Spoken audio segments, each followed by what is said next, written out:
Rounds. I hail from Green Bay, Wisconsin,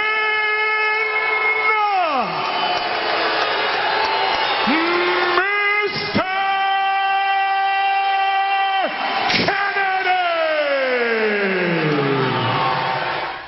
Well, I don't think he really needs any introduction now. Mr. Kennedy is a WWE superstar. He's introduced himself very well, as you just saw there. He worked closely with pro wrestler Chris Benoit. They traveled together on the circuit, and Mr. Kennedy knows what really goes on inside the world of professional wrestling, and he joins me now. Welcome. Good to have you here, Chris. Thank you. Thank you for having me.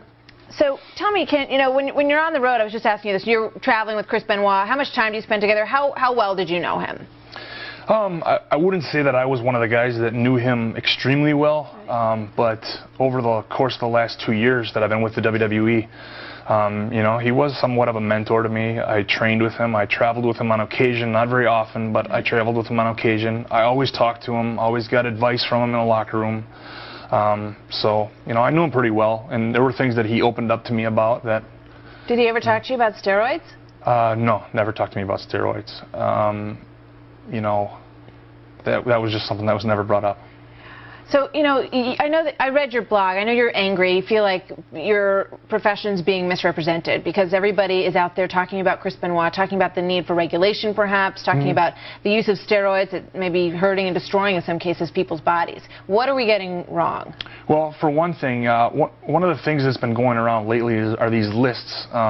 Anywhere from 60 wrestlers on these lists to over 100 wrestlers on these lists who have died from, professional wrestling over the past 10, 20 years.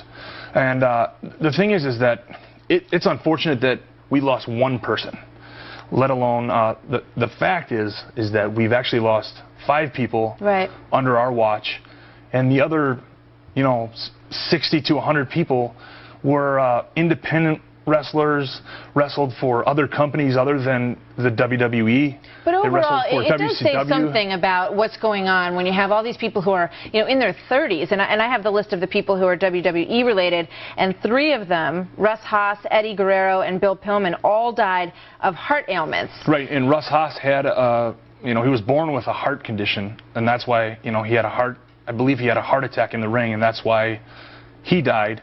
The other 2, yes, and if you look at those 2 instances, Eddie Guerrero and Brian Pillman, those were 2 guys that chose to use a lot of drugs and take steroids and things like that.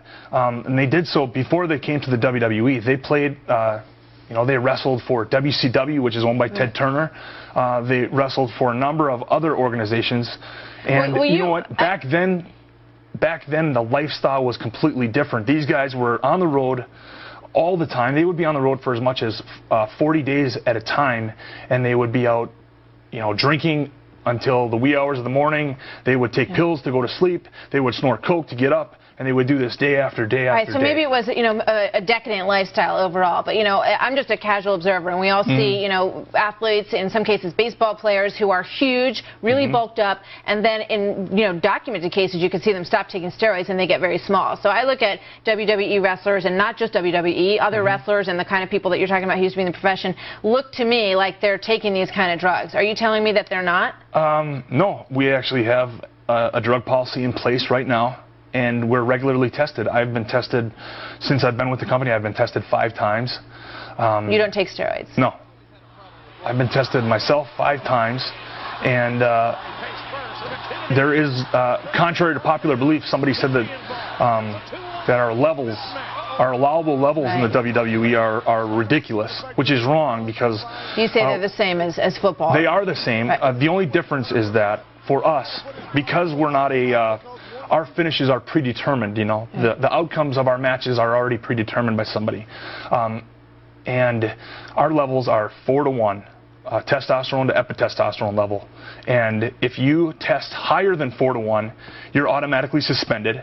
And then Dr. Black, the doctor who implemented this program, will then review each case. And if you have a legitimate medical reason why your levels are higher than 4 to 1, which is a very small percentage of reasons why why you would be able to have an elevated testosterone level, And if you don't meet those criteria, you're suspended and ultimately fired if you. You don't think there's a problem? You don't think there's a steroid problem in wrestling? I think that there was a steroid problem at one time. You don't think there is anymore? I don't think there is anymore. And I think that the people that you're seeing dying were from that era where. So you think when we get the toxicology reports back on Chris Benoit, it's not going to be a steroid issue that caused it? I don't know. Obviously, steroids were found in his home. Right. And if he was using steroids, he obviously wasn't, he had passed the drug test. So maybe he injected steroids the day before he died. I don't think the toxicology reports are actually going to prove anything. Right.